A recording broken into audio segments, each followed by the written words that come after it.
Bonjour à tous, merci de nous retrouver aujourd'hui dans ce sommet Apiculture et conscience coopérer avec les abeilles.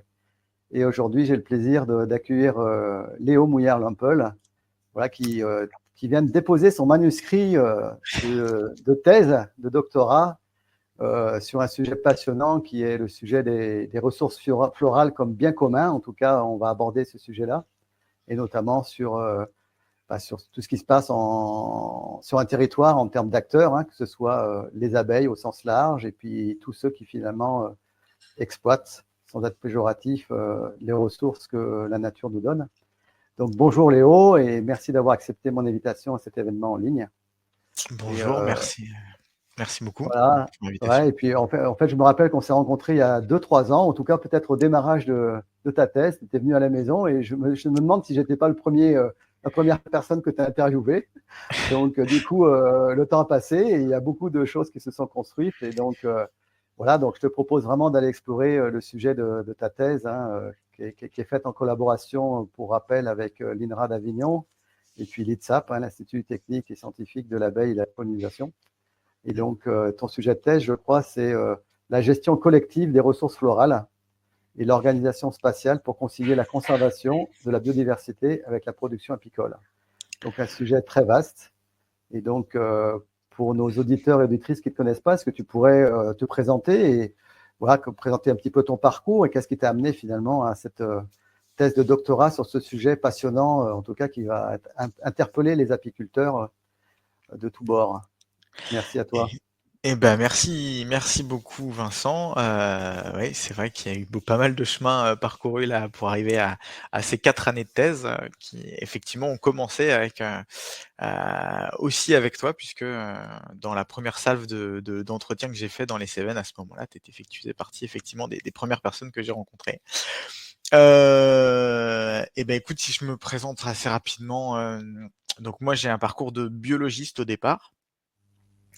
Voilà, j'ai fait une formation, en biologie, assez généraliste et puis, au cours de mon parcours, qui commençait à être s'orienter vers la génétique, je me suis dit que j'avais pas envie de faire ça, j'avais envie d'être plus en phase avec les enjeux, actuels et donc plus avec de l'écologie et c'est ce qui m'a amené, de fil en aiguille à découvrir le monde des abeilles, d'abord par les abeilles domestiques, par les connaissances, l'apprentissage qu'elles sont capables d'avoir et cetera, le modèle que c'est, aussi en termes de neurosciences, hein, ça m'a passionné et en découvrant tout ça, bah, j'ai aussi découvert un premier sujet qui était le fait que les abeilles domestiques étaient pas les seules abeilles et qu'il y avait aussi tout un tas d'abeilles, donc des abeilles sauvages et j'ai commencé directement à rencontrer le monde de l'abeille à travers cette question de compétition entre abeilles.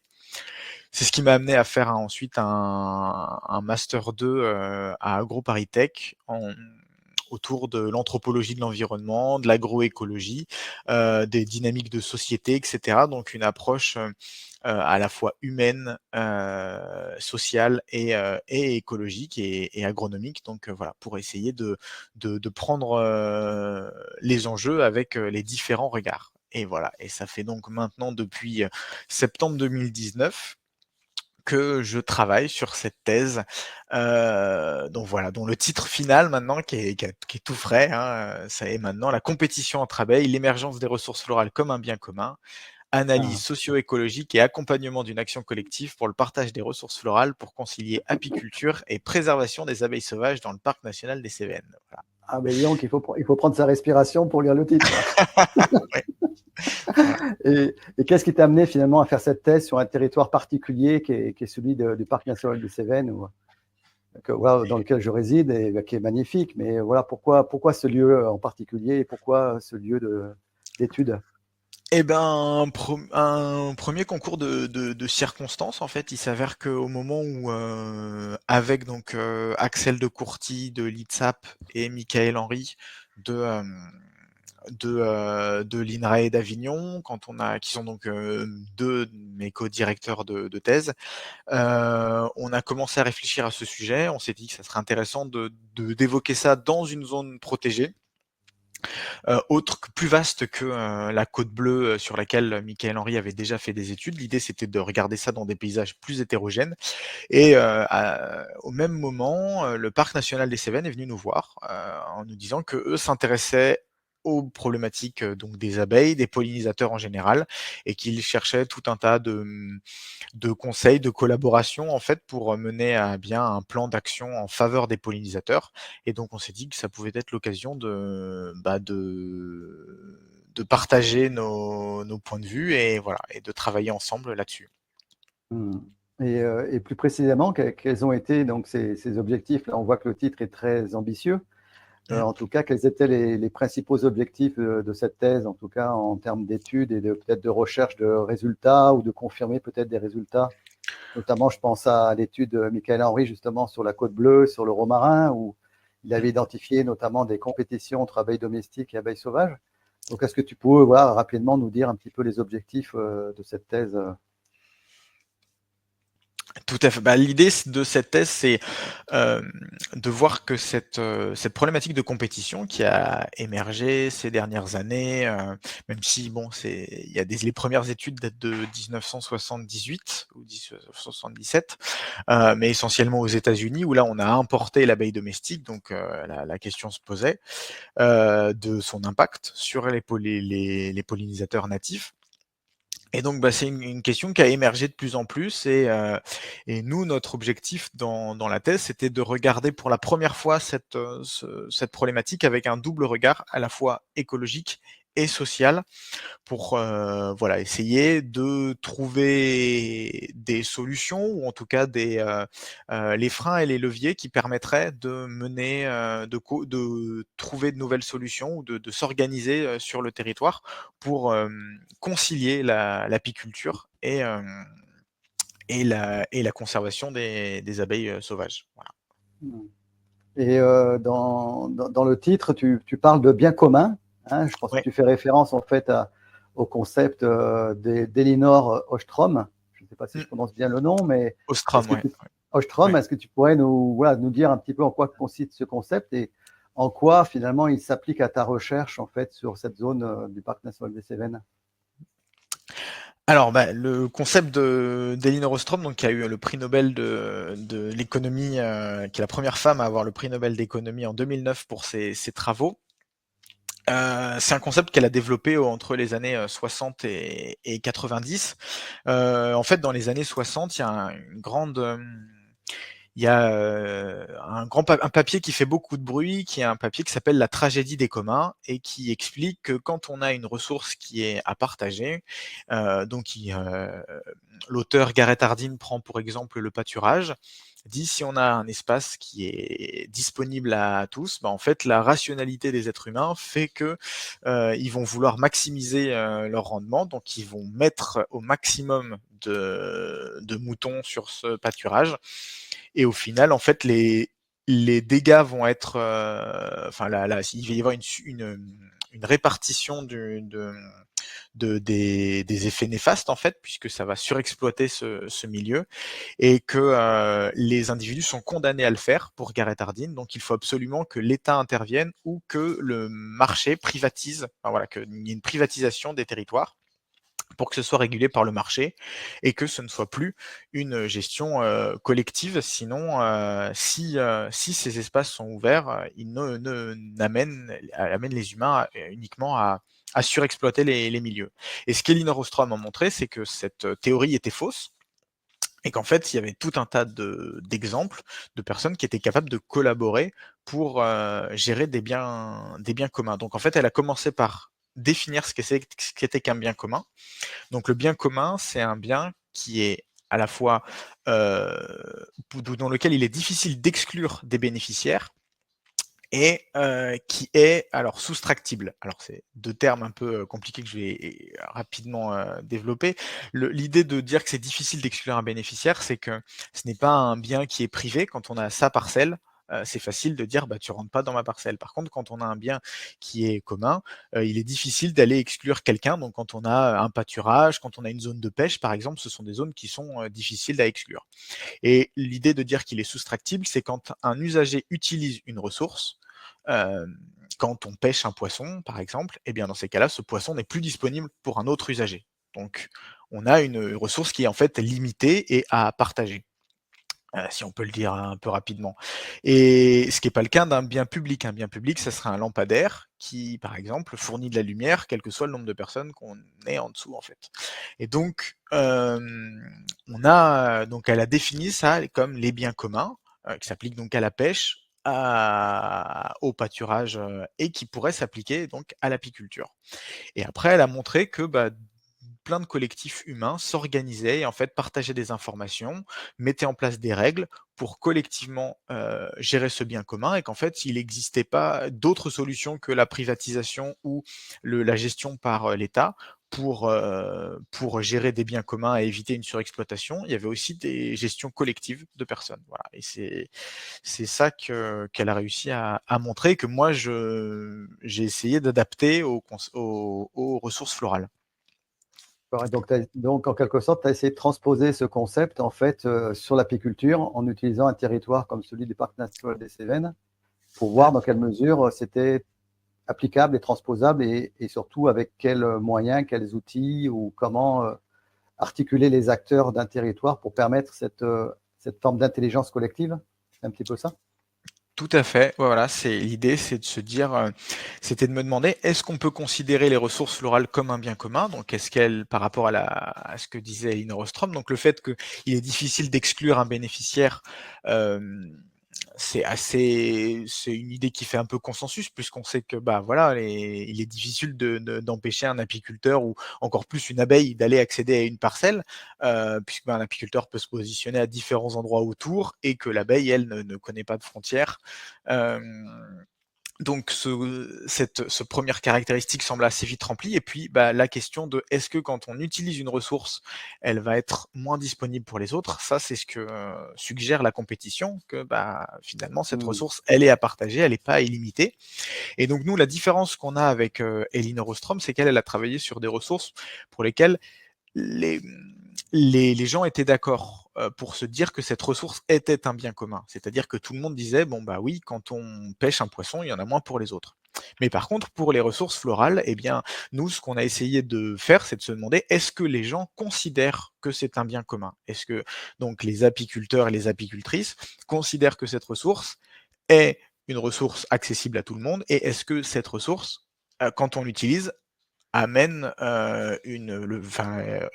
est soustractive, donc c'est-à-dire est-ce que quand on s'approprie cette ressource, du coup elle est moins disponible pour le reste, et donc elle peut entraîner potentiellement des compétitions, etc. Donc ça, c'est ce que j'ai essayé de regarder en m'intéressant directement au point de vue des apiculteurs, aux perceptions des apiculteurs, et ça c'est la toute première étape de ma thèse où j'ai enquêté, donc c'est à ce moment-là que j'ai fait l'entretien avec toi pour essayer de savoir s'il y avait une compétition et si les gens percevaient cette compétition, percevaient que les ressources étaient des biens communs. Voilà. Et donc, est-ce qu'il y a des éléments déjà qui sont ressortis de cette première phase d'enquête justement sur la perception des apiculteurs et apicultrices sur ce bien commun en termes de ressources florales notamment, parce que je pense qu'ils n'ont pas forcément tous conscience de l'impact éventuel de leurs abeilles sur les autres insectes pollinisateurs, mais déjà sur le plan des ressources florales, est-ce qu'il y a déjà une prise de conscience collective sur ce point-là? Alors, il y a une prise de conscience sur le fait que il y a une conscience des apiculteurs que les ressources florales sont des éléments essentiels. Et la question après, c'est plus est-ce qu'ils considèrent que ces acteurs sont interdépendants, c'est-à-dire est-ce que quand effectivement on va utiliser ces ressources, ça va nous amener à en rendre moins pour l'apiculteur qui est à côté ou pour les abeilles sauvages. Et là, on a mis en évidence une diversité de perceptions. C'est-à-dire qu'il y a certains qui vont dire non, cette ressource elle est illimitée. Quand le châtaignier par exemple dans les Cévennes, c'est une ressource qui est très souvent perçue par les apiculteurs comme une ressource qui fait du miel. Il y a même certains apiculteurs qui disent mais plus il y a d'abeilles, plus ça butine, plus ça fait produire du nectar par le châtaignier et donc plus il y a de miel, donc ce qui ne serait pas du tout un bien commun puisque là, il vaudrait mieux l'exploiter de plus en plus, voilà. Et on voit qu'en fait, ces perceptions, elles sont pas partagées, puisqu'il y en a d'autres qui vont considérer que sur le châtaignier, il peut y avoir une compétition et que donc, en fait, il y a cette ressource n'est pas illimitée. Certains vont considérer que c'est le cas dans des périodes de disette, etc., etc. Et donc, Mmh. on voit que euh, ces perceptions, elles existent chez différents types d'apiculteurs et même chez les mêmes apiculteurs en fonction des ressources, en fonction des moments de l'année, en fonction de voilà de plusieurs Mmh. paramètres, en fonction de la météo. Les apiculteurs peuvent dire bah oui, mais la météo va faire que on a des ressources qui vont différer. Alors certains disent c'est du tout ou rien, donc dans ces cas-là, il n'y a pas d'idée de bien commun derrière. Hein, voilà, il y a une surabondance qui fait qu'on n'utilisera jamais toutes les ressources ou pas du tout de ressources. Et certains vont dire bah si, par contre, quand des fois il y a un petit peu de ressources et là faut qu'on se la partage, des fois il y en a plus et c'est bon, on n'a pas de souci. Voilà, il y a un peu toutes les façons de penser au sein Mmh. des apiculteurs que j'ai enquêté. Ouais, ouais. Et donc il y a comme un point focal, en fait, ce que tu mets en évidence, c'est finalement prendre en compte finalement cette ressource florale au sens large comme étant vraiment un bien commun et d'amener justement une prise de conscience peut-être collective au niveau de tous les acteurs. Donc c'est un petit peu sous cet angle-là finalement que tu as axé finalement ta thèse sur vraiment sur ce bien commun en termes de ressources florales. C'est un petit peu ça qui s'est mis en avant. Ouais, tout à fait. Après, dans ma thèse, j'ai essayé de regarder à travers l'angle bien commun, mais sans imposer aux gens, voilà, c'est un bien Mmh. commun. C'est en me demandant si on le regarde sous cet angle, est-ce que c'est un bien commun? Est-ce que euh, ça devient intéressant pour mettre en place des solutions collectives? Mais le point de départ de ma thèse, c'était aussi d'avoir une démarche qui reconnaissait la légitimité de chaque représentation. Et donc, si des apiculteurs venaient en me disant, moi, je considère que c'est pas un bien commun, l'idée, c'était de mettre ces apiculteurs-là en discussion avec d'autres qui vont considérer que cette ressource est un bien commun pour en fait essayer de voir, on voit qu'on n'est pas tout à fait d'accord, mais est-ce qu'on a des solutions et est-ce qu'on peut en fait ensemble s'organiser collectivement? Voilà. Oui, oui, bah on va en venir sur l'aspect justement collectif et puis intelligence collective. Et donc, j'aimerais revenir un petit peu sur le travail de Michael Henry là, sur la Côte Bleue dans les Ouais. Bouches-du-Rhône, qui a mis en évidence, je pense, finalement la compétition entre abeilles domestiques et abeilles sauvages, au sens large. Ouais. Est-ce que tu peux nous parler un petit peu de cet aspect en zone Cévennes et comment peut-être, voilà, est-ce que tu en arrivé à certaines conclusions, peut-être expliquer les différentes étapes par lesquelles tu es passé pour pouvoir le démontrer, ou comment on arrive finalement à démontrer qu'il y a une compétition à un instant T, sachant que c'est assez complexe sur un territoire vaste avec des ressources qui sont disparates, qui fleurissent à des moments différents, avec des concentrations de ruches domestiques qui évoluent aussi dans le temps. Donc, est-ce que tu peux voilà, nous parler un petit peu de ce sujet? Ouais, tout à fait. Alors, moi, l'un de mes points de départ, en fait, ça a été de justement cette étude de Michael Henry qui lui a montré, qui lui s'est intéressé en fait directement au nectar et au pollen que transportent les abeilles. Euh, voilà, beaucoup de chercheurs ont étudié la compétition à travers l'abondance d'abeilles ou la richesse en abeilles qu'on retrouvait sur un territoire. Et les travaux de Michael Henry se sont intéressés avant tout au nectar et au pollen que transportaient les abeilles en essayant de savoir est-ce que en fonction de la densité de colonies ou est-ce qu'en fonction de la distance à un rucher, cette quantité va évoluer. Et donc, il avait mis en évidence sur la Côte Bleue, pendant la miel et de romarin, que quand on était proche d'un rucher, la quantité de miel le nectar, pardon, que transportaient les abeilles domestiques comme les abeilles sauvages diminuait, et que quand on s'éloignait d'un rucher, cette quantité augmentait, ce qui suggérait qu'en fait, on avait relâché une forme de compétition, puisqu'il y avait plus de ressources disponibles. Il avait aussi mis en évidence que les fleurs qui étaient plus éloignées des ruchers avaient plus de nectar disponibles que les fleurs qui étaient plus proches de rucher, donc en moyenne. Donc, ce qui suggérait que elles étaient plus butinées, celles qui étaient proches du rucher. Donc moi, j'ai essayé de voir, est-ce qu'on retrouve ça sur différentes ressources florales dans des paysages qui sont beaucoup plus hétérogènes comme les Cévennes. Donc pour ça, j'ai fait 2 années d'échantillonnage en 2020 et en 2021. Donc en 2020, je me suis intéressé à 3 espèces florales importantes pour l'apiculture, la ronce, la bruyère cendrée qui fleurissent au même temps que le châtaignier, un petit peu avant, un petit peu après, et puis la calune qu'on va retrouver sur le mont Lozère et sur le mont Bougès. C'est là que je suis allé moi échantillonner sur ces deux massifs. Et puis donc j'ai refait les mesures en 2021 sur ces 3 ressources en ajoutant aussi 2 ressources importantes qui sont le trèfle et la scabieuse, qui sont des ressources que j'ai retrouvées dans pas mal de prairies et qui en fait sont importantes parce qu'elles arrivent en fait fin mai, début juin. Et c'est la période où pour l'apiculture, on attend le châtaignier et voilà, c'est un peu le moment crucial où il y a une petite disette. Moi, c'est ce que m'ont dit les apiculteurs que j'ai interrogés. Donc j'ai capturé des abeilles sur ces zones-là et j'ai mesuré la quantité de nectar euh, qu'elles transportaient. Donc pour ça, je les ai endormies et je les ai fait régurgiter. Donc en fait, avec une petite pression sur l'abdomen, je les ai fait régurgiter le nectar qu'elles avaient dans leur jabot. Et donc sur une zone donnée, j'ai mesuré comme ça une moyenne de nectar transporté par les abeilles sauvages, par les abeilles domestiques, et puis aussi une moyenne de pollen et de pollen transporté.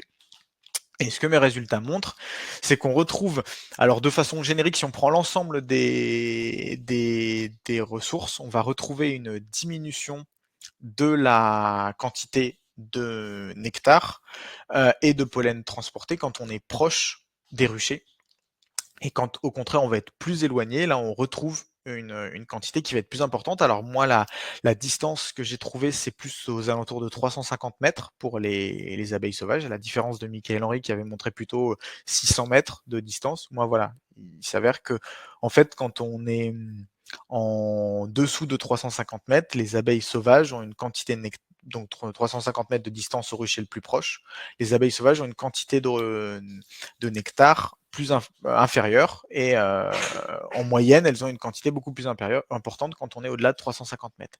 Et un des donc ça j'ai pu le montrer pour le nectar, pour le pollen je l'ai montré aussi, mais avec beaucoup plus de difficultés et d'incertitudes parce qu'en fait il y a la météo qui vient agir là-dessus et donc en fait en fonction du vent, en fonction de la température, on voit que les relations statistiques ne sont pas tout à fait les mêmes. Donc en fait que le vent et la température, le moment en fait où on a capturé nos abeilles vont aussi impacter euh, ce, ces résultats. Mais pour le nectar, j'ai pu aller creuser donc espèce florale par espèce florale en me disant est-ce qu'on retrouve, si on se consacre sur la calune en 2020, la calune en 2021, la ronce en 2020, la ronce en 2021, etc., etc. Est-ce qu'on retrouve ces mesures-là? Et globalement sur mes 8 donc sessions d'échantillonnage, hein, une session étant une ressource une année. Sur mes 8 sessions, j'ai montré que globalement sur 6 sessions, on retrouvait cet effet donc de compétition, donc de quantité de nectar inférieure quand on était proche du rucher. Et que par contre, pour 2 années, pour la calune en 2021 et la ronce en 2021, on n'était pas capable de mesurer ça. Donc ce qui suggère que cet indicateur montre une compétition, mais que cette compétition, elle n'a pas forcément la même intensité, qu'elle n'est pas toujours présente de la même façon, qu'on la détecte pas de la même façon. Si on regarde la calune en 2020 ou en 2021, la calune en 2020, elle est très peu butinée elle est très sèche en fait. Et on est une année assez sèche et moi j'ai trouvé très peu d'abeilles domestiques, très peu d'abeilles domestiques qui avaient du nectar. Voilà. Et en revanche, en 2021, c'était une année beaucoup plus abondante. Et là, je ne suis pas en mesure de montrer une compétition avec les abeilles sauvages. Voilà. Hmm. Et donc, dans les critères que tu viens d'évoquer, tu parles de distance. Oui. Donc, comment tu essaies d'évaluer cette distance entre finalement des ressources qui sont d'une part qui viennent d'un rucher d'abeilles domestiques, d'autres de ressources d'abeilles sauvages qui viennent se partager le même gâteau, mais à quelle distance finalement ces deux espèces sont pour pouvoir entrer en compétition? Et est-ce qu'il y a un critère aussi de quantité de ruches d'abeilles domestiques qui viennent à un moment donné peut-être faire la bascule en termes de compétition vis-à-vis des autres insectes pollinisateurs? Alors ouais, tout à fait. C'est une super question. Moi, alors en fait, la façon dont j'ai fait mon protocole, c'est que j'ai trouvé j'ai en fait échantillonné les ruchers sur les Cévennes. Alors, en même temps que l'étude est aussi un peu en amont, en fait, j'ai essayé de voilà, à partir de mes entretiens, j'ai récupéré des informations sur l'endroit où les apiculteurs allaient déposer leurs ruches. Puis après, j'ai sillonné les Cévennes, ce qui n'était pas une mince affaire. D'essayer de trouver toutes les petites routes pour voir voilà sur les zones d'études que j'ai choisies où est-ce que je pouvais trouver tous les ruchers et donc voilà donc je les ai géolocalisés et ensuite moi donc sur donc un buisson de ronces par exemple voilà dans une zone je capturais toutes les abeilles et je faisais mes mesures et ensuite je caractérisais ce buisson en se disant bon bah voilà ce buisson à quelle distance il est du rucher le plus proche. Hmm. Et donc, ce qui ne veut pas forcément dire que les abeilles domestiques viennent de ce rucher le plus proche, mais en tout cas, que ce buisson, lui, est à une distance proche d'un rucher, et donc potentiellement sur ce buisson, s'il y a une compétition, on pourrait retrouver une quantité plus faible de ressources disponibles, et donc une quantité plus faible pour les abeilles qui seraient présentes que j'irais Hmm. capturer en train de butiner sur ce buisson. Voilà. Oui, c'est comme si ce buisson était un bien commun et pour lequel tu analyses finalement son prélèvement, en quelque sorte. C'est ça, exactement. Ouais, tout à fait. Voilà, exactement. J'étudie voilà la face, tout à fait ça. D'accord. Et ton étude, est-ce qu'elle visait, ton étude, donc ta thèse, est-ce qu'elle visait uniquement à étudier cette compétition entre abeilles domestiques et abeilles sauvages, ou il y a d'autres aspects aussi que tu as développés, que tu as étudiés? Alors bah c'était c'était essentiellement autour de la compétition. Moi là derrière, j'ai pas. J'aurais bien aimé aussi mesurer, essayer d'en savoir plus sur le potentiel de mellifères, donc de potentiel de ressources que peuvent fournir les ronces, etc. En mesurant directement le nectar sur ces plantes-là aussi, mais j'ai pas réussi à le faire. C'était un peu trop compliqué dans le protocole. Donc l'objectif de mon étude sur sa dimension écologique, c'était essentiellement de savoir si on repérait ou pas si on était en mesure de repérer une compétition et si cette compétition on pouvait la mesurer avec des opérateurs ou des indicateurs opérationnels, c'est-à-dire comme une distance à un rucher, une densité de colonies, etc. Des indicateurs qui peuvent parler à des apiculteurs et qui peuvent permettre après de mettre en place éventuellement des solutions. Mais moi, mon angle d'approche, ça a été essentiellement de repérer ça. Je me suis pas du tout intéressé à la génétique des abeilles domestiques, par exemple. Je me suis pas, voilà. J'ai essentiellement essayé de me mesurer ça. Il y a un point que tu as évoqué dans ta question précédente sur lequel je voudrais revenir parce que je trouve qu'il est intéressant. Puis pour le coup, j'ai eu des résultats assez chouettes là-dessus. Tu évoquais la quantité de ruches. Et c'est vrai que quand on se dit, ben, un buisson, il est à 300 mètres d'un rucher. Au départ, moi, j'ai fait mes analyses comme ça en me disant, bon, bah voilà, j'ai un buisson, mais il peut être à 300 mètres d'un rucher, mais quel que soit le rucher. Et on se dit que ben, un rucher de 4 ruches ou de 150 ruches, c'est sans doute pas la même chose. Donc, j'ai essayé de me demander, bah, est-ce que si je considère dans ma matrice de ruchers, je considère les ruchers de une ruche, deux ruches, trois ruches. Est-ce que c'est important ou est-ce qu'en fait c'est complètement négligeable étant donné bon bah les incertitudes statistiques qui sont inhérentes à un processus d'écologie. Et donc en fait moi ce que j'ai montré aussi c'est que finalement ce qui expliquait le mieux mais les quantités de nectar que je retrouvais chez les abeilles, c'était des distances à des ruchers supérieur ou égal à 16 colonies. Voilà, dans certains modèles, c'était 24 colonies. J'avais pris des mesures comme ça, j'ai testé avec 8, 16 et 24 colonies qui sont 8, c'est souvent les amateurs qui ont vraiment pas beaucoup de ruches, ils ont moins de 8-10 ruches. Et puis ensuite, il y avait 16 parce qu'il y a beaucoup d'apiculteurs sédentaires qui m'ont dit qu'ils avaient autour de 16 ruches et 24, c'est la limite pour avoir la mesure agro-environnementale, la MAEC apicole. Donc j'ai pris ces dénominateurs. Après, je me suis dit que supprimer les ruchers de plus de 24 ruches, c'était quand même beaucoup, puisque 24, voilà, on commence à avoir une certaine quantité qu'on peut plus négliger quand même. Et ça montre que, en fait, que moi, en fait, je suis pas capable de détecter une compétition pour des ruchers inférieurs, en fait, à 16 colonies. Que finalement, quand on prend un rucher de 16 colonies, c'est là qu'on va détecter une compétition. Voilà. Ça ne veut pas forcément dire qu'il faudrait avoir des ruchers que de 16 colonies, parce que j'en suis pas là.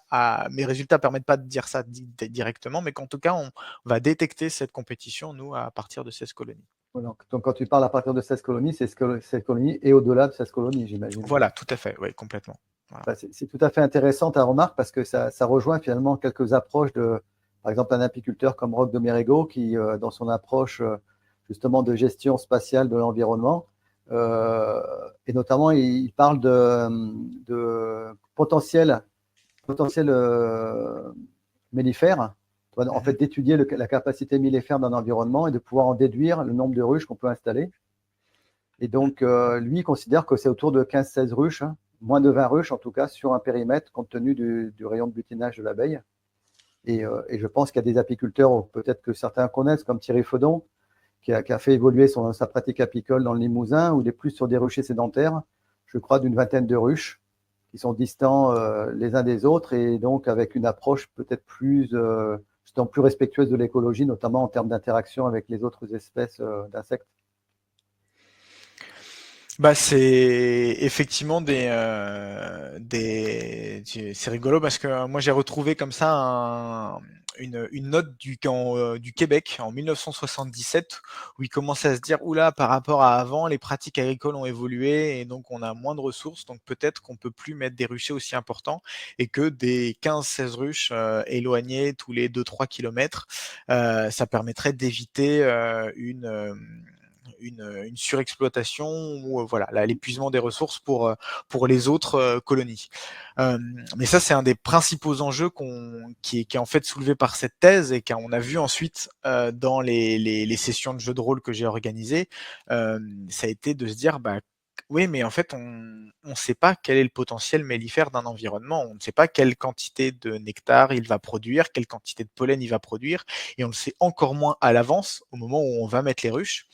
Et ça fait partie des incertitudes inhérentes au métier d'apiculteur et qui sont des incertitudes fortes à une organisation collective. Et c'est un énorme enjeu que de réussir à s'organiser en ne sachant pas exactement quelle capacité mellifère va avoir l'environnement. Ouais, donc du coup, voilà, au-delà finalement de considérer finalement que le nombre de ruches sur un territoire, il est très lié à la capacité de mécanisation en fait, des apiculteurs et de la capacité de charge du véhicule. Mais bon, ça c'est un des aspects. Et j'aimerais justement, tu viens de l'évoquer, sur la partie peut-être de ton étude, la partie sociologique. Oui. Donc comment partager finalement sur un territoire des ressources. Donc là, on parle des ressources florales comme potentiel bien commun. Et comment ce bien commun pourrait être exploité sur le plan finalement de la présence des humains et en particulier des apicultrices et apiculteurs qui viennent y déposer leurs ruches pour tirer profit finalement des ressources que la nature leur offre. Est-ce que tu peux nous parler de cette étude un peu sociologique ? Ouais, tout à fait. Alors moi, donc j'ai commencé mon étude par donc des entretiens. J'ai rencontré 34 apiculteurs, apicultrices sur le territoire, des apiculteurs, des amateurs, des professionnels, des jeunes en cours d'installation, des retraités. Donc voilà, j'ai essayé d'avoir un peu un historique des différents types d'apiculteurs, de ceux qui étaient avec différents types de génétique, etc. Donc, donc j'ai eu tout un panel d'apiculteurs. C'est là que ça m'a permis de voir que la perception des apiculteurs des ressources et les pratiques étaient extrêmement variées et différentes.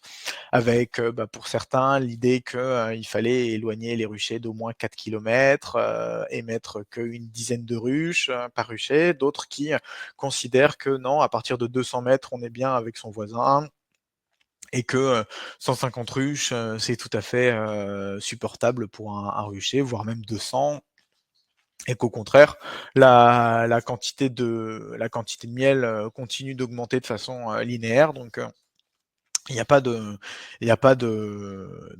souci à ces 150 ruches sur le rucher. Donc voilà, ça m'a permis de dresser un peu un portrait. Et ensuite, donc la dernière partie de ma thèse, après avoir étudié les perceptions des apiculteurs, après avoir étudié cette compétition sur le terrain d'un point de vue écologique, je me suis dit comment on peut s'organiser collectivement. Et c'est là qu'on a utilisé un outil qui est de plus en plus utilisé dans la recherche en ce moment, qui est l'outil du jeu de rôle.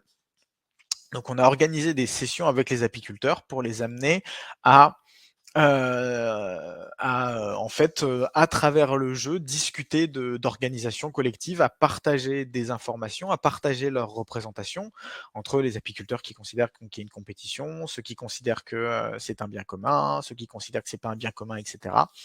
Et donc de voir comment on peut s'organiser sur le territoire, quelles sont les solutions qui sont à notre disposition, et aussi quels vont être les freins, les leviers pour une organisation collective. Puisque l'objectif de cette étude, c'est pas d'arriver avec une fiche pratique à la fin pour dire bon bah voilà, on a trouvé, il faut mettre 150 ruches tous les 300 mètres ou 15 ruches tous les 4 kilomètres. L'idée c'est de dire bah en fait il faut construire ces solutions ensemble. Et ça, c'est un peu la démarche aussi d'Elinor Ostrom de dire les solutions, elles sont construites par les gens qui utilisent ces ressources et elles vont dépendre de ces acteurs, des règles qu'ils vont poser en fait. Et moi, je me suis intéressé à la façon dont ces règles émergent et se mettent en place.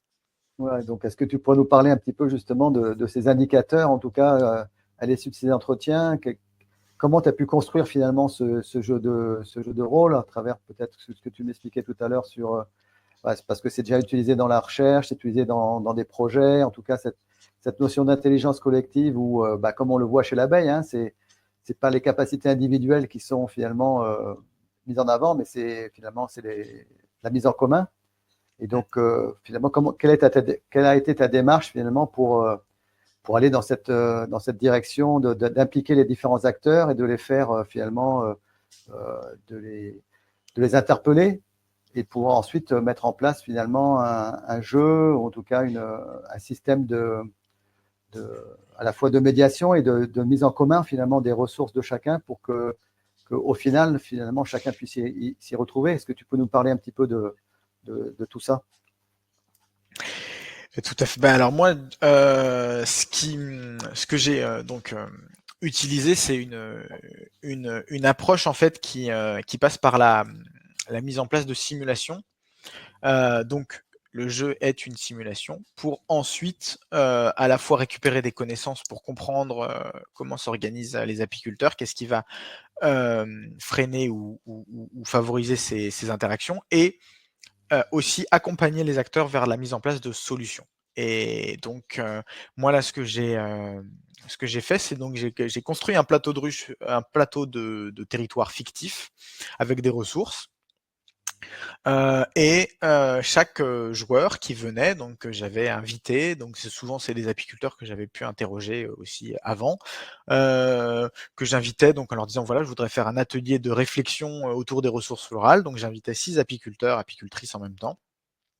Et donc, ces apiculteurs venaient et autour d'une table, ils disposaient de jetons pour se positionner sur le territoire en fait. Et donc les jetons matérialisaient leur rucher.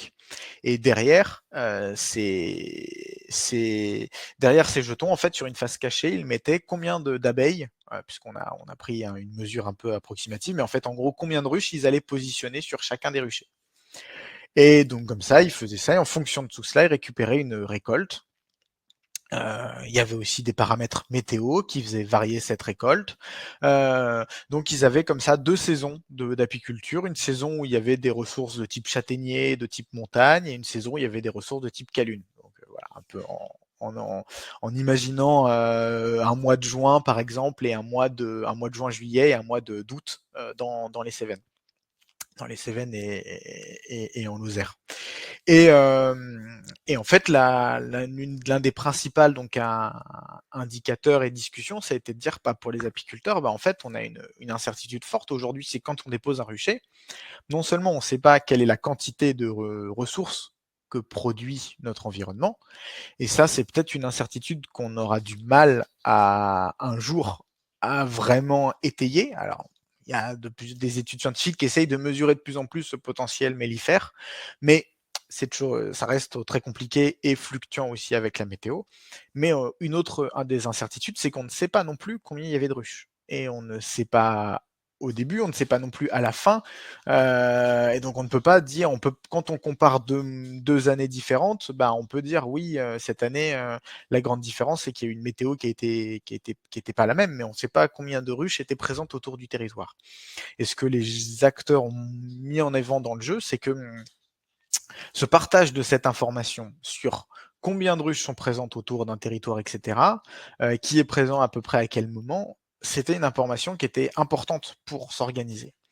Mais que cette information, elle se divulgue pas comme ça.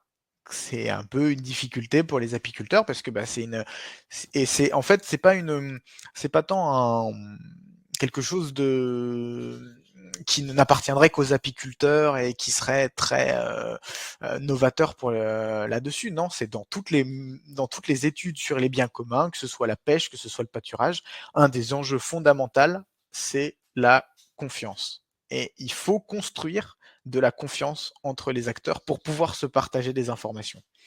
Et c'est vraiment ce qui est ressorti du jeu. C'est que, oui, je veux bien partager ces informations, mais il faut que je te fasse confiance, en fait. Voilà, qu'est-ce que tu vas faire de cette information, etc. Qui récupère cette information? Si moi, je décide de ne pas aller sur cette zone parce que je trouve qu'elle est trop saturée, est-ce que du coup tu vas faire plus de miel, mais est-ce que tu vas me donner une partie de ta récolte puisque c'est grâce à moi que tu as fait aussi ta récolte, etc. Et donc, quelle réciprocité il va y avoir dans les échanges aussi. Donc voilà, donc tout ça qui amène à dire, si on veut construire une solution sur le territoire, il va falloir construire d'abord une confiance, d'autant plus que les apiculteurs ont des points de vue différents sur est-ce que c'est un bien commun ou pas. Mais il va falloir partager ces informations pour essayer de savoir si c'est effectivement un bien commun et aussi établir une confiance pour ensuite pouvoir élaborer des règles. Ça, c'est un des grandes sorties qui est arrivé de nos sessions de jeu. Et comment établir cette confiance entre des acteurs qui ont des objectifs différents et des visions différentes? Quels sont les leviers que tu as pu identifier pour permettre d'augmenter cette confiance réciproque? Eh ben, dans les leviers, il y a une proposition très intéressante qui a été faite par un apiculteur lors des sessions, qui était de dire, mais est-ce qu'on ferait pas une expérimentation grandeur nature dans un premier temps, voilà, avec quelques petits apiculteurs, et, l'idée de pas forcément sur toutes nos ruches, mais sur une zone, un territoire qu'on définit dans lequel on va aller à un moment donné, faire jouer la transparence en fait entre voilà à quel moment on est présent sur ce territoire et ça ça serait une forme de un premier pas en fait expérimental pour essayer d'améliorer cette confiance. Ça passe par le partage de toutes les informations. Mais du coup, ça veut dire aussi qu'est-ce qu'on fait des informations sur la récolte. Est-ce que ça peut pas être intéressant de partager cette information? Un autre des leviers, c'est de dire est-ce qu'on ne ferait pas appel à une tierce personne? Est-ce qu'on s'organise en fait entre apiculteurs et on se donne toutes les informations entre apiculteurs? Est-ce qu'on passe par un acteur tiers, scientifique, technique? C'était des discussions. La plupart des apiculteurs étaient d'accord pour dire que trouver un consensus assez unanime pour dire qu'il fallait pas que ce soit le parc national, par exemple, mais par contre que des acteurs scientifiques ou techniques pourraient détenir cette information et pouvoir en Mmh. fait donner en retour aux apiculteurs, bon bah voilà, là à tel endroit il y a à peu près tant de ruches, mais c'est voilà, c'est des premiers états de piste et en fait le jeu a de ça cet effet intéressant que on trouve pas forcément les solutions, mais en fait, les acteurs en jouant vont se poser toutes les questions qui se poseraient dans la réalité, en fait, et peuvent dans le jeu commencer à construire cette confiance, commencer à se dire ok, bon bah voilà, moi je fais ça pour toi, est-ce que tu fais ça pour moi? Il y en a qui se sont prêtés des emplacements, par exemple, qui ont Mmh. décidé de dire non seulement on se dit où est-ce qu'on va poser nos ruches, mais on va dire aussi où sont nos emplacements disponibles aux autres. Parce que ça veut dire que bah voilà, moi cette année cet emplacement je vais pas l'utiliser parce que je vais me mettre plutôt à cet endroit-là. Moi j'ai pas envie que tu viennes te positionner juste à côté de moi sur ton emplacement. Bah peut-être qu'en fait on peut s'arranger pour que tu ailles sur l'emplacement qui est à côté, etc. Ou je te le prête. Enfin voilà. Et alors avec toute une simplicité dans le jeu parce qu'on est assis à une table et que on fait pas vraiment des kilomètres comme en camion d'apiculteur, donc il n'y a pas vraiment d'empreinte carbone à voilà pouvoir déplacer les jetons comme ça, c'est assez facile. C'est moins lourd qu'une transhumance, mais par contre, bah ça pose les questions effectivement à quel point ça va être transposable, comment on peut s'organiser, etc. D'où l'idée aussi d'expérimenter sur un petit territoire et de prendre le temps en fait. Aussi une autre question, c'est bah tout se fera pas comme ça. Il va falloir qu'on prenne un peu de temps ensemble pour s'organiser et faire naître cette confiance.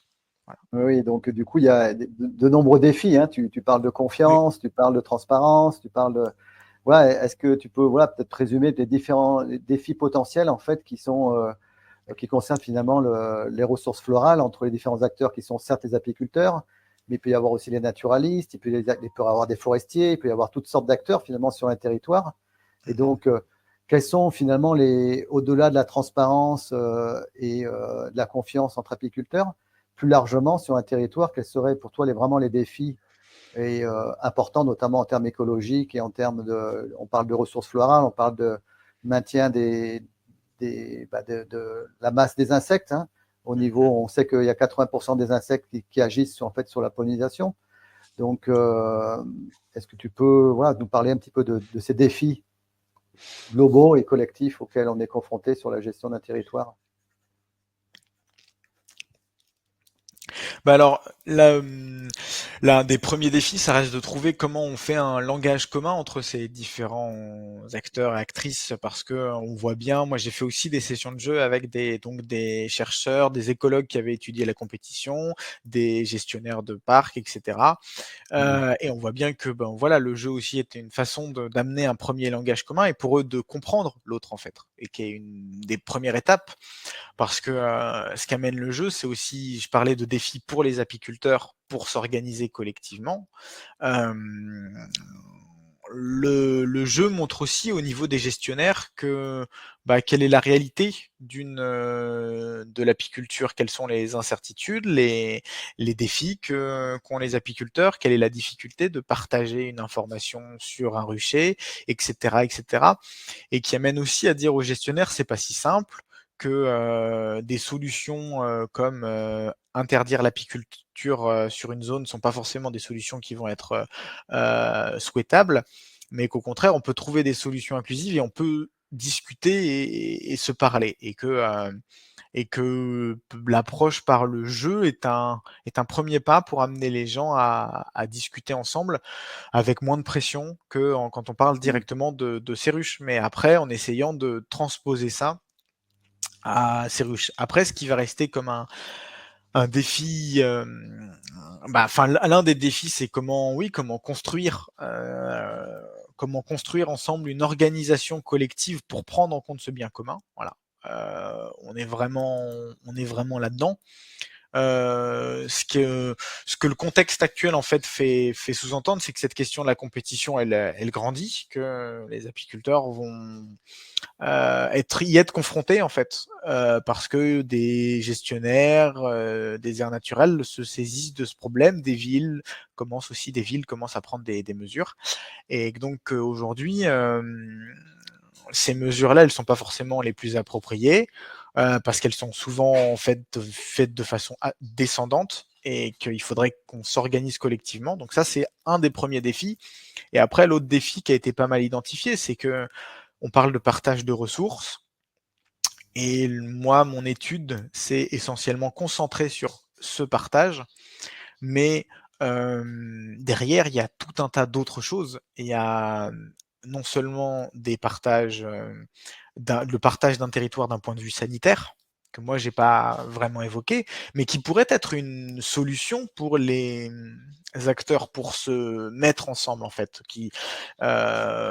Certains disent bah oui, quand tu viens trop à côté, j'aimerais bien savoir quelles sont tes pratiques aussi parce que je voudrais pas me retrouver avec des transferts de virus ou de varroa, etc. Ça peut être un moteur à l'organisation collective. Euh, donc, et il y a aussi un autre point un peu important, c'est bah, moi j'ai parlé donc des ressources florales du point de vue de leur partage, mais quid de leur production? Qu'est-ce qui va se passer? Comment ça se passe aujourd'hui? Et on sait que bah, c'est les réchauffements climatiques,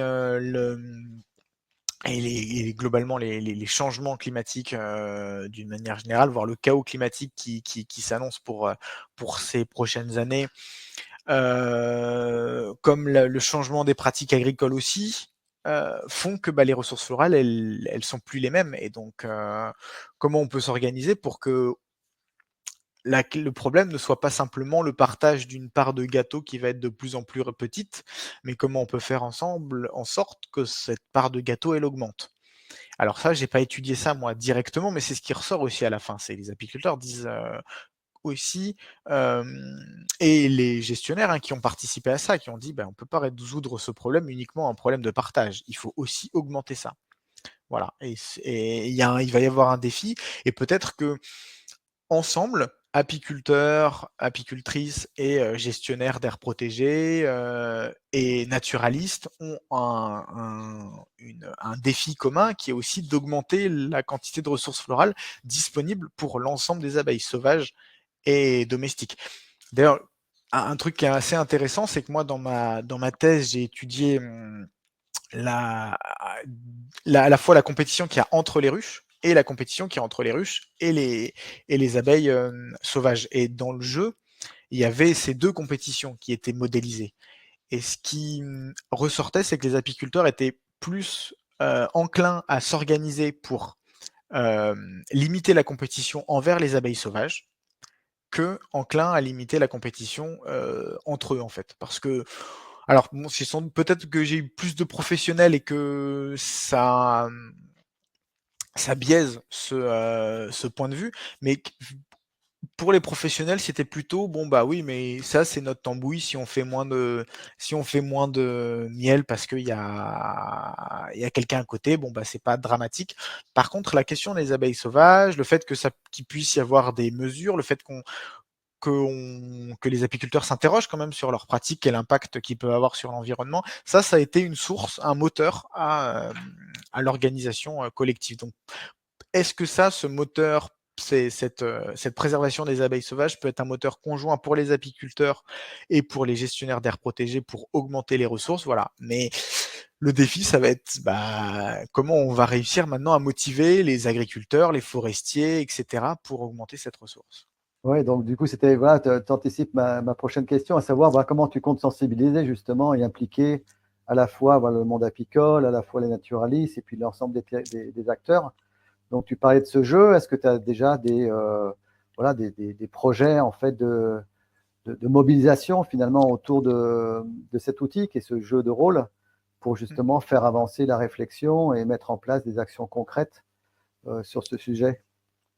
Bah ouais, on a donc je crois que c'est une thématique donc qui a été portée par l'Institut technique aussi fortement, donc l'ITSAP, l'Institut de l'abeille, qui a qui va aussi continuer à essayer d'explorer cette question, mais avec toutes ces dimensions, cette dimension sociale notamment, cette dimension écologique et sociale, et qui va essayer maintenant de voir comment les apiculteurs peuvent se saisir de cette question et devenir proactifs, des acteurs de ce partage des ressources florales.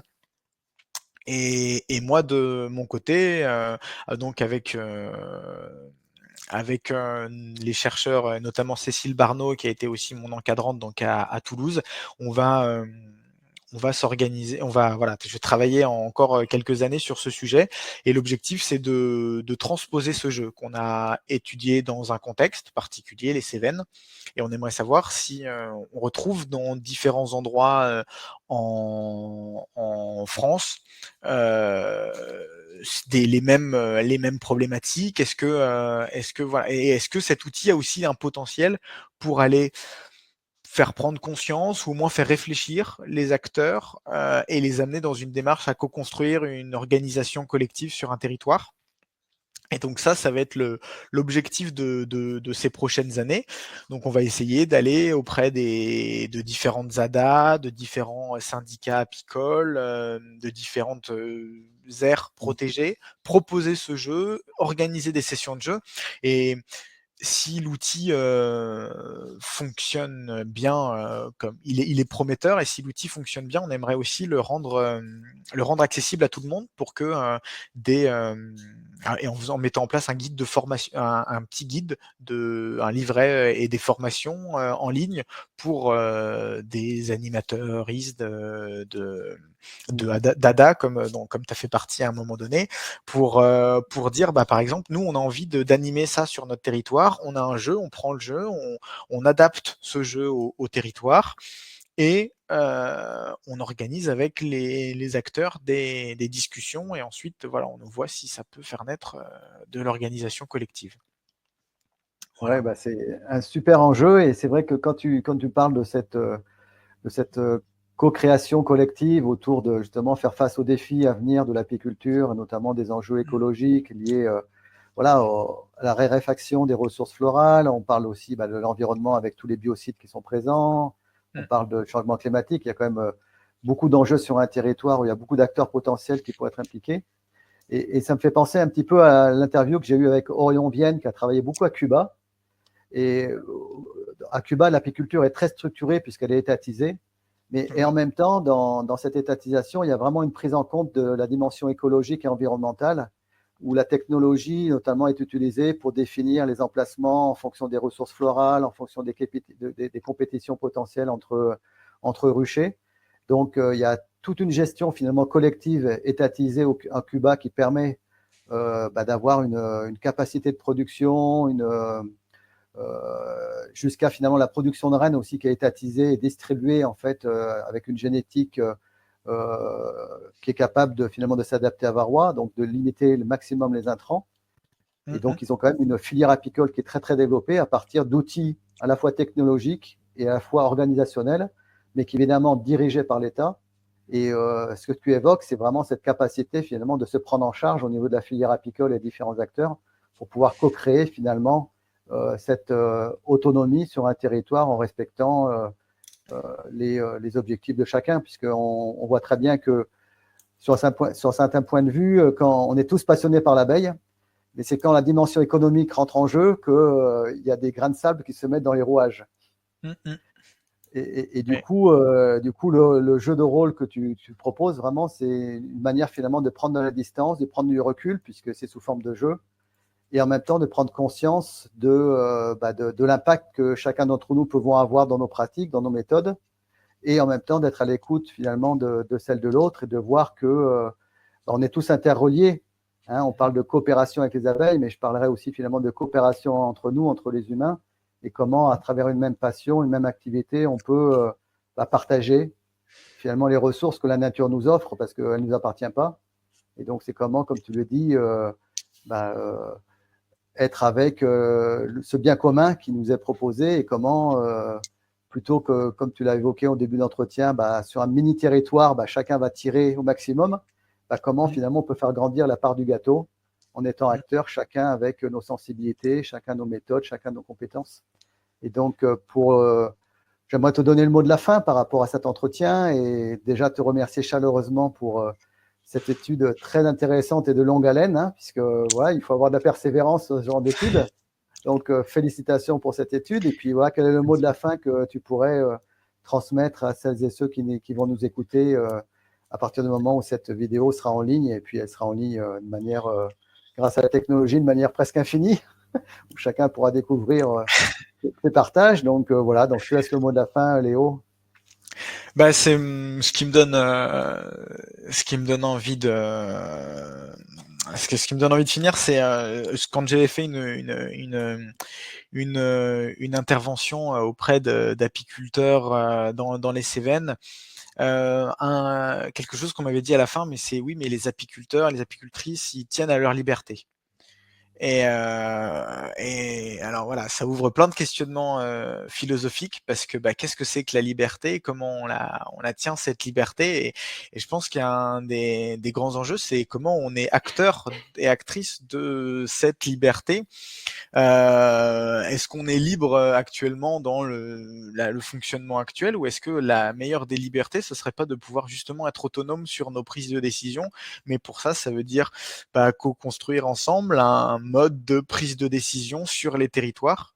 Et voilà, donc j'ai envie de dire, Ouais, organisez-vous et collectivement et voilà, voilà. et faites commun, quoi. Et n'attendons pas que finalement ça vienne d'en haut, comme à Cuba, où les choses sont finalement décidées d'en haut, Mm. et qui peut être au détriment finalement de la vision de chacun. Donc comment on peut s'enrichir mutuellement de nos approches, de nos visions, et comment on peut faire un bien commun de nos ressources, au-delà de nos ressources florales, des ressources de nos voilà, de ce que chacun d'entre nous sommes et exprime dans nos vies respectives. Voilà, bah, je te remercie Léo, à très bientôt. Donc Merci peut-être beaucoup. un Merci. live, je ne sais pas si on va pouvoir organiser un live avec toi, mais ça sera avec grand plaisir. Et puis je te tiens au Merci. courant, et puis merci Ouais, à nos super. auditrices et auditeurs, et puis bon courage pour la suite, parce que tu vas continuer sur ce sujet pour les années à venir au sein de l'Institut de l'abeille de l'IPSAP à l'INRA d'Avignon. Tout à fait. Merci à toi. Qui sait, on pourra faire peut-être un sommet 2024 avec d'autres Eh ben, avec d'autres résultats, avec des gens qui auront participé au jeu ou voilà, ou des sessions de jeu en bah, ligne. bah, tout à fait, de pouvoir. Moi, je suis vraiment, c'est vraiment mon, comment dirais-je, si j'ai été motivé par la mise en place de cet événement, c'est vraiment cette notion de coopération et de passer d'un regard d'exploitant du vivant à un regard de coopérant avec le vivant, et au sens large. Et dans le vivant, j'inclus finalement tout ce qui fait partie de nos vies.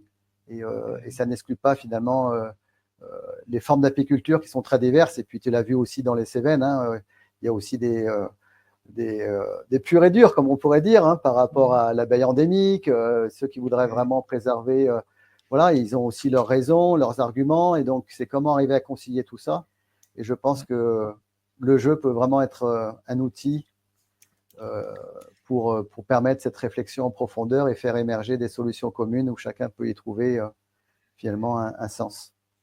Et ben, j'espère que j'ai sans doute des sessions qui vont se refaire dans les Cévennes et j'espère que je pourrai compter Ah bah, parmi les avec grand participants. plaisir. Je sais Voilà. que Bertrand y a participé parce qu'il Ouais, m'a fait écho à un moment donné de ça, et j'ai été tout à fait enthousiaste à l'idée de participer. Donc, fais-moi signe, et c'est avec grand plaisir de ouais. pouvoir contribuer aussi, puis surtout d'être dans le bain du jeu. Super, formidable. Je te remercie Léo encore, à très bientôt. Merci encore. Merci beaucoup, à bientôt. Ciao.